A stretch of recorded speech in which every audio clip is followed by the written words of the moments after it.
Okay, so ultimately, the whole goal here is that you get a good understanding of how we kind of work as human beings. So when we are, reading this poem, we're going, yeah, why don't we have that president? But then we can look back and go, wait a second, what's keeping us from that? Look at our fears, fear of others, vulnerabilities.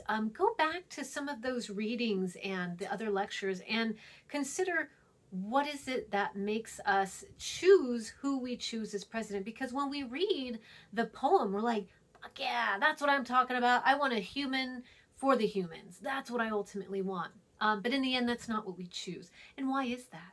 And a lot of times people will argue, well, financially, of course, I could never do that. And that's, probably the case too. Or, when you start getting into politics, you don't behave in these ways, or somehow you get rid of your past, or whatever.